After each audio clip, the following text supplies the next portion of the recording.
Good afternoon, everybody. Uneducated Economist here. So, there's some issues that are now taking place within the banking industry, some major issues. And these are like warning signs that we haven't seen since like the great financial crisis or just as the pandemic started to kick in.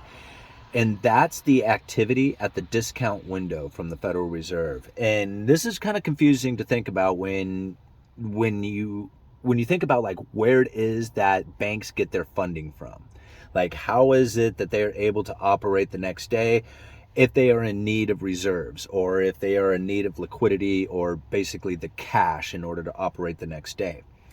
And so banks, when they are sitting on reserves, a lot of times they're not sitting on cash, but they're sitting on treasuries or other bonds that are out there. And these bonds, the way they refer to them as securities, these securities, they have a price to them and an interest rate that pays out. So banks like to hold on to U.S. Treasuries instead of cash, for they are almost as good as cash, like you can sell them off right away and get your cash out of it. But they also carry a yield, an interest rate, so they get a little bit of a return off of holding on to these treasuries. Now, here's the issue that begins to take place, and it's really complicated to try and wrap your head around. But during the great financial crisis, there was an issue that took place within the money market accounts. Now, the money market accounts is like the basis of all lending, like short-term business financing. All like these short-term loans kind of get a start at the money market accounts. And if the money markets freeze up, all loans after that begin to freeze up. So it's critical that the money markets keep going. And now money markets are like the safest place for somebody to park cash because it's almost as good as cash, but it's still a little bit of a return. So the money markets are like a safe place or a safer place for people to park cash, for businesses and municipalities and other places to get short-term financing, because there is such a demand for a place to park cash, that these money markets are really like critical. They're like the place to be. So if those freeze up, then everything is going to start freezing up after that.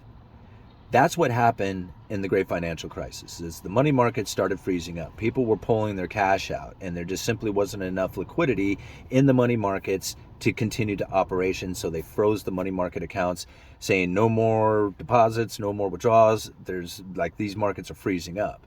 And then after that, all the rest of the financial markets were going to start freezing up. That's when the Federal Reserve says, okay, wait a minute, you guys need short-term funding, liquidity. We're going to open up our discount window and start providing cash for all the banks out there. And now, again, that was an emergency event that took place. The money markets were freezing up, and the Fed opened up that window and kept the financial markets moving. Now, it happened again during the pandemic. Now, there's a little bit of a difference that is now taking place, because during the great financial crisis, the way the Federal Reserve established the Fed funds rate, or what they refer to as the effective fund rate, what it ends up being, the interest rate that these big banks lend to each other on an overnight basis, that has changed quite a bit from the great financial crisis to today. And this is really complicated. This is like incredibly difficult to try and wrap your head around. So I'm going to step it back a little bit and try and explain it as easily as possible. So big banks like the JP Morgan, Goldman Sachs, these are the primary dealers. These are the big banks. These are the ones that all like financing and everything kind of comes from, right? These guys loan money to other banks out there, other financial institutions. So these are the primary dealers. These are the ones who go to auction at the Treasury, buy the Treasuries, and the Federal Reserve eventually buys these Treasuries from these big banks. So the way the operation used to work, when the Federal Reserve wanted to establish the Fed funds rate, the effective funds rate, what they would do is they would have a target, the Fed funds rate. Like today it's at 4.5, 4.75, whatever it is. So they established this rate. We're going to say 5%, right? So they put 5% on the wall and they say, hey, that's what we're shooting for. And then what ends up happening is that over at the big banks, the Federal Reserve will buy and sell treasuries off these big banks in order to create the amount of reserves that are within these banks, so that some of them would be in need of reserves and some of them would have excess reserves. This was called a limited reserve basis. So the ones who had excess reserves would lend them to the ones who were in need of reserves, and that overnight lending rate, whatever it ended up being, was the effective fund rate.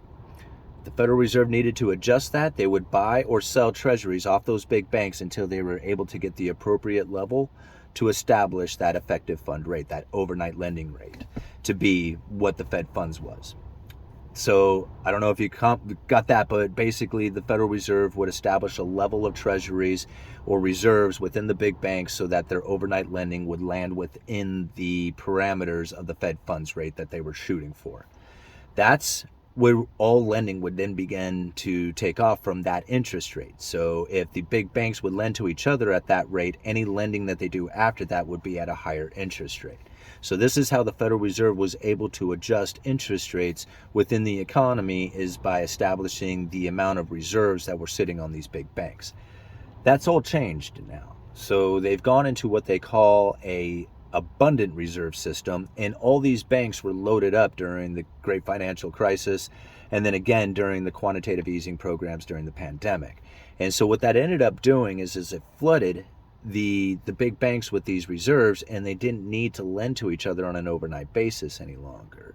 So what ended up happening is they had these excess reserves, these bigger banks, and there was a couple of places they could park it, pretty much with the Federal Reserve again. There was accounts called the interest on excess reserves and the repo facility. And now the repo facility is also available to not only these big banks, but to like money market accounts and a few other institutions out there, in order to swap out either cash for treasuries or treasuries for cash. And that's what the repo facility was essentially for.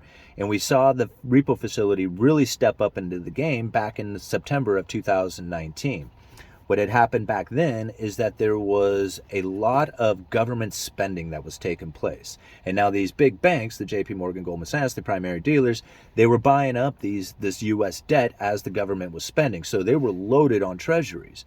At the exact same time, there was a huge corporate tax payment that was made, which took a lot of the cash out of the big banks and sent it over to the Treasury.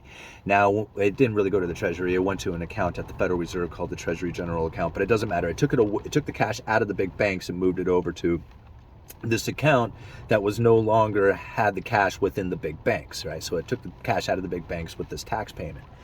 That left the banks in need of cash, and the overnight interest rates that these big banks needed to have enough cash to operate the next day when they went to go borrow from each other, there was no cash available. And so the interest rates really started to climb, and that's when the Federal Reserve says, oh, hell no, we're not going to allow this to happen. We're going to step in with the repo facility. You guys give us treasuries, we'll give you cash, you'll have plenty of money to operate the next day, and we'll just do this on an overnight basis for however long we need to do it. So that's how the Federal Reserve has pretty much been operating ever since, is that they established the Fed funds rate, which used to be the overnight lending rate that these big banks would lend to each other on, and they've moved that over to the facility over at the Federal Reserve, the repo facility, and the interest on excess reserves. And so now it has this channel that they can establish the Fed funds rate into.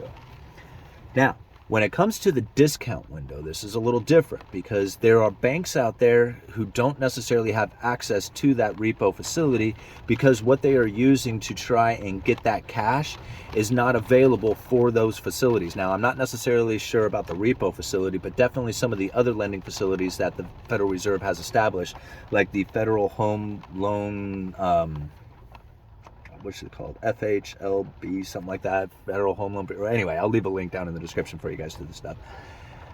Those guys, they need a particular quality of asset on there. And what they have is something called AFS. And this is, I've heard of this before, but I never really understood why it would apply until now. It totally makes sense.